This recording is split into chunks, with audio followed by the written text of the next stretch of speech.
welcome back to my channel and welcome back to Media and Information Literacy class. And for today's topic, we're going to have the final performance task of my students in senior high school under MIL, which is about the virtual symposium. But before we proceed with the discussion, don't forget to like and subscribe to my channel and share this video also to other students or other people that would like to see this content. Okay, so let's start now. So what I have told you, our topic for this vlog is about the virtual symposium. So let's proceed first on what are the topics to be learned under this topic. Okay, so these are the topics that I'm going to discuss under this virtual symposium, which are the following. The first one is about what is symposium. Second, what are the things to bring and prepare for a virtual symposium. And the third one is just about the tips when conducting symposium. So let's proceed. So what do you mean first by symposium? Symposium, according to the dictionary, this is basically a meeting or conference for the discussion of some subject, especially a meeting at which several speakers to talk on or discuss a topic before an audience. This is a collection of opinions, expressed or articles contributed by several persons on a given subject. And this is an account of discussion meeting or of the conversation. Or it can also be called as convivial meeting, usually following a dinner for drinking and intellectual conversation. Basically, we do have a colloquial term here, like it's like a seminar, okay, or a webinar if it's in the web itself. But basically, when we talk about symposium, this is wherein we do have the speaker, and these speakers are talking to a group of people wherein they are discussing a certain content or a certain topic. Okay, so it's more of this kung ba sa speech ito, sa speech and oral communication, this is a public communication, and at the same time can also be called as for mass communication if you're talking to really a large group of people. So let's proceed.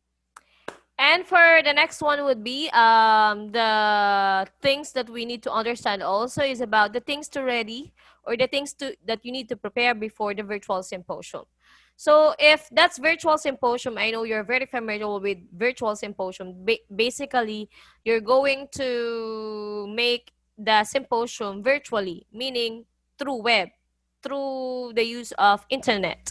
Okay, because now that we are in pandemic, it's really hard for us to do face-to-face in terms of symposium, but the quality should not suffer. So we're going to deal with this one. So the first thing that you're going to read is about the program itself, the copy of program, the list of the program.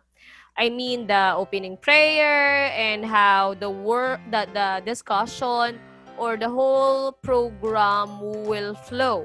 Okay, anyway, I'll be giving you an example of the program later. Second one is that you need to make ready also is about the speaker, the people behind the symposium. So here for the speaker, make sure that they are the speaker that you have chosen into your symposium are all well knowledgeable about the topic. It's really hard to discuss something if you don't know the topic, if you don't know the content, if you don't have the expertise of it. That's why the speakers that you will choose or you have chosen to do the symposium or to discuss certain topics in the symposium, make sure that they are well versed about the topic. Third one is about the equipment. What do you mean by equipment? These are the things, materials to be used, like speakers, as in the sound system, like this one, the headphone if they need it, or the camera, the cell phone, and the rest. Because you need to have plan B. If it doesn't work, you need to have another equipment to switch on or to use if the other, if there will be technicalities or technical difficulties when conducting the symposium, that's why you need to have plan B. So equipment is very important because if it's like this, definitely the audience will not see and will not hear you clearly if the equipment that you use has some problems. Okay, next one is about your network.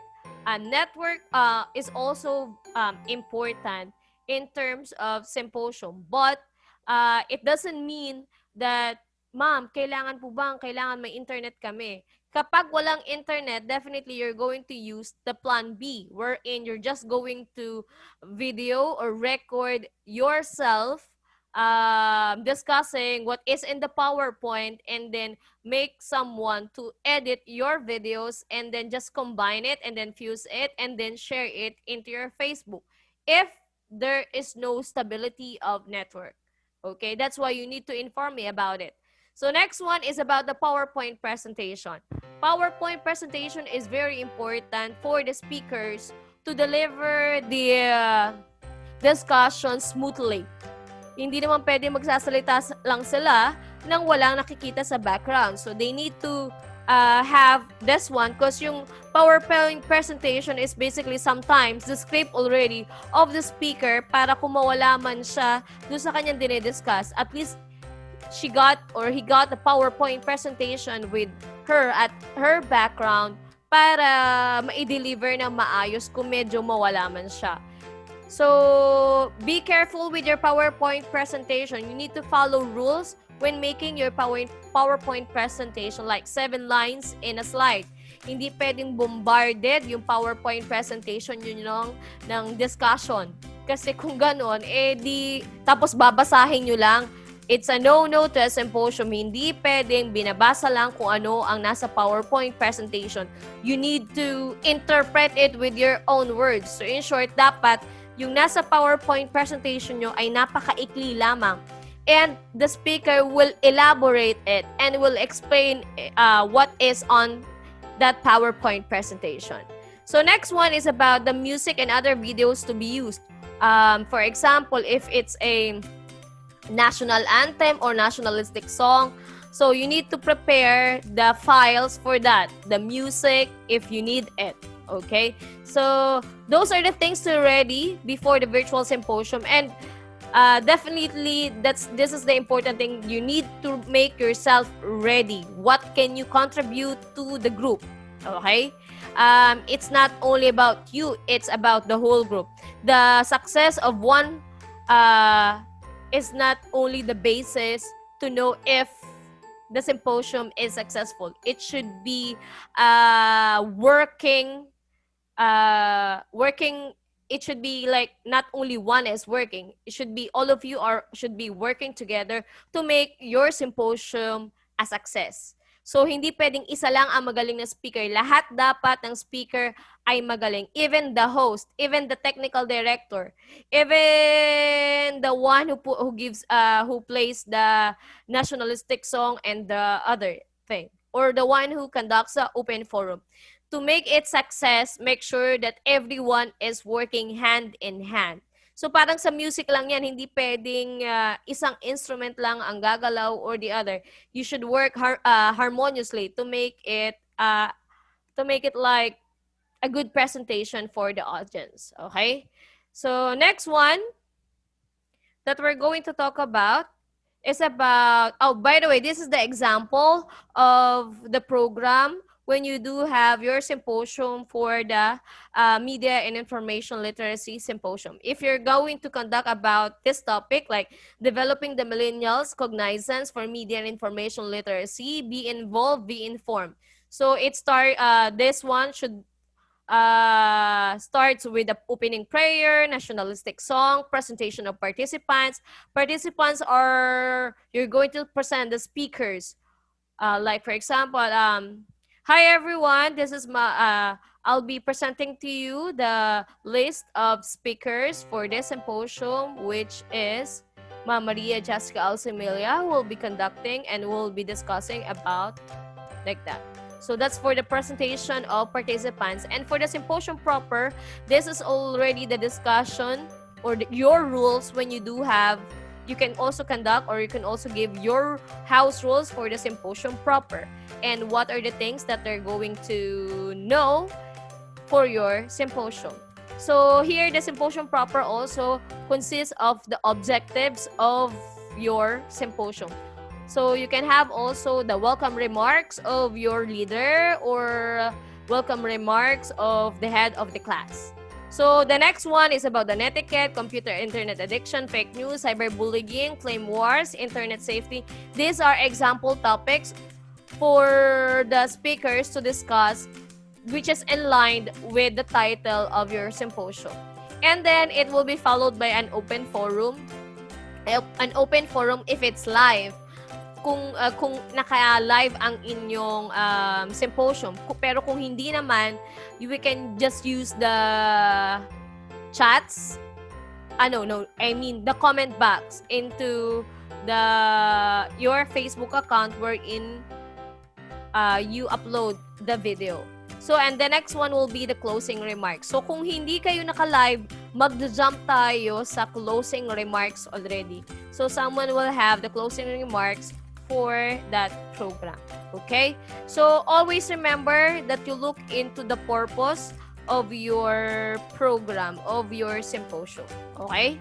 So, next one that we're going to discuss naman is about the tips when conducting a symposium. So the first thing foremost that you need to do and prepare is about make sure that all materials and equipment are all working. Dapat ay na-check nyo na kung they are all working. Your camera, your cell phone, the sounds, baka nagkaroon ng problema. Na-virusan yung PowerPoint presentation nyo or yung files ninyo. So make sure that all the materials that you're going to use for the whole program, they are all working. And hindi nyo siya itetest sa mismong araw. Dapat na-test nyo na siya like one day before para hindi kayo nasa-stress. So another one is make the venue flexible for all. What do you mean by that? If you're going to cater students, like high school students, alin ang flexible silang mapanood or makinig dun sa discussion nyo. Kung hindi sila makaka-attend sa Zoom or sa Google Meet, you can just combine the videos and then make a video presentation of it and then post it into your Facebook. Kung may problema sa connection or kung meron kayong problema sa participants.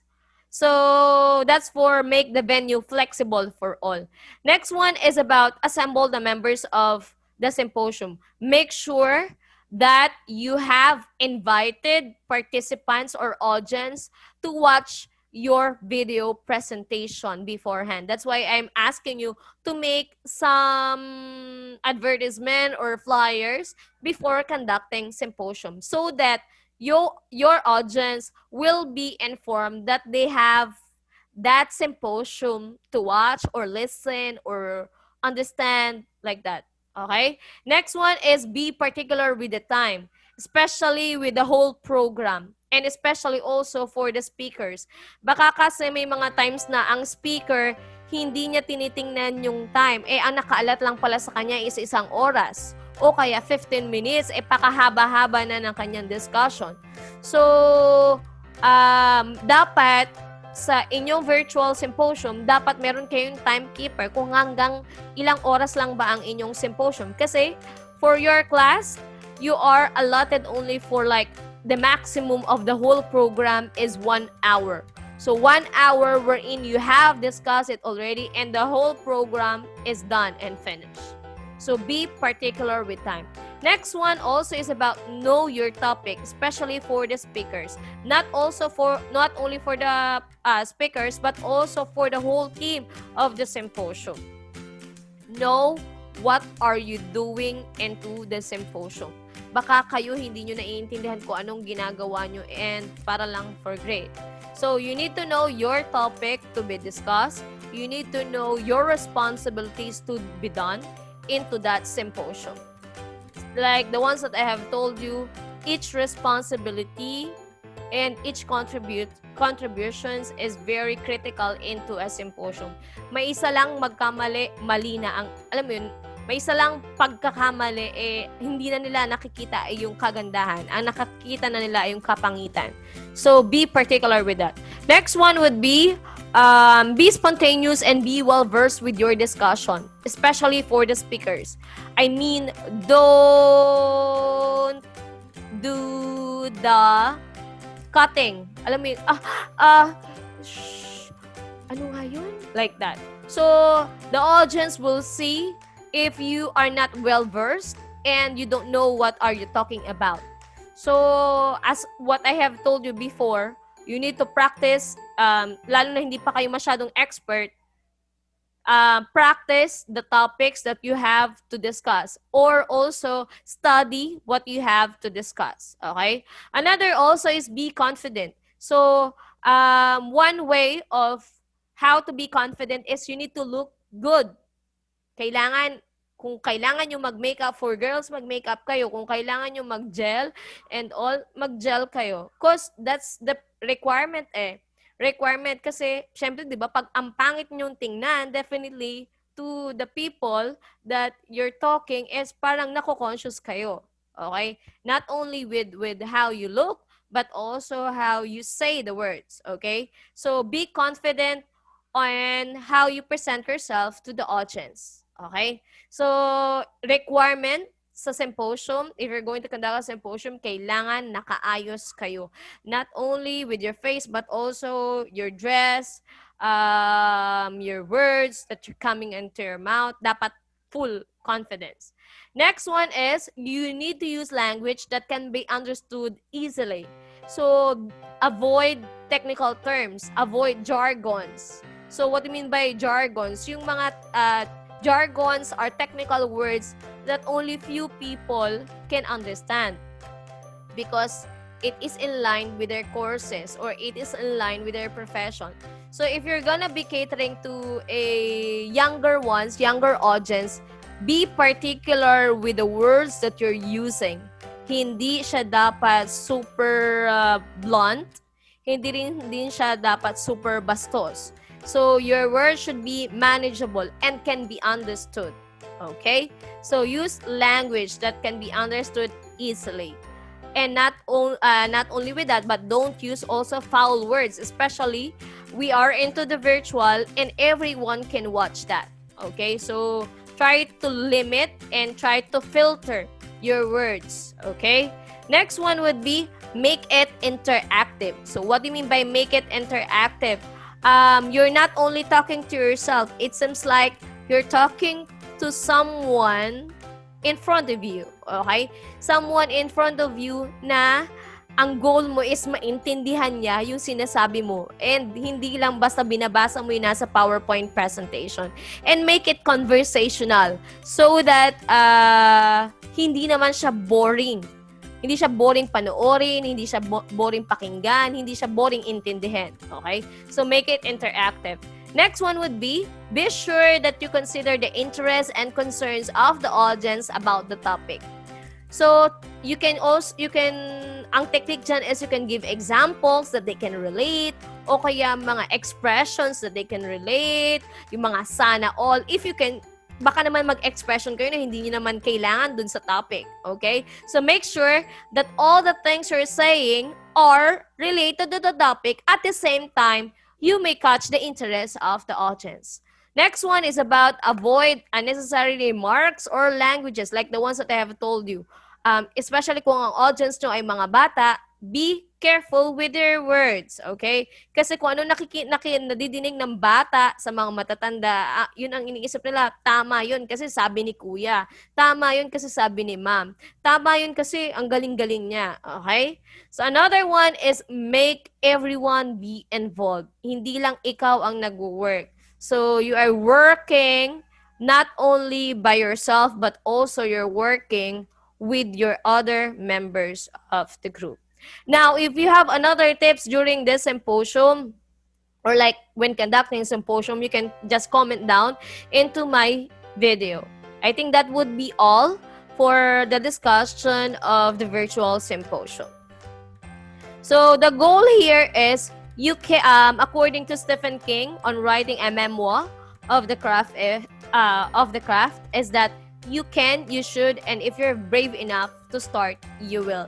So the meaning of this quote is that you should start, and it should start with a will, okay, a willingness to do it, okay. So once that you have already started, everything goes simultaneously and works flawlessly, as long as you always believe in yourself, believe with God, and also believe also to the members of the group, and not also you are only self-proclaiming.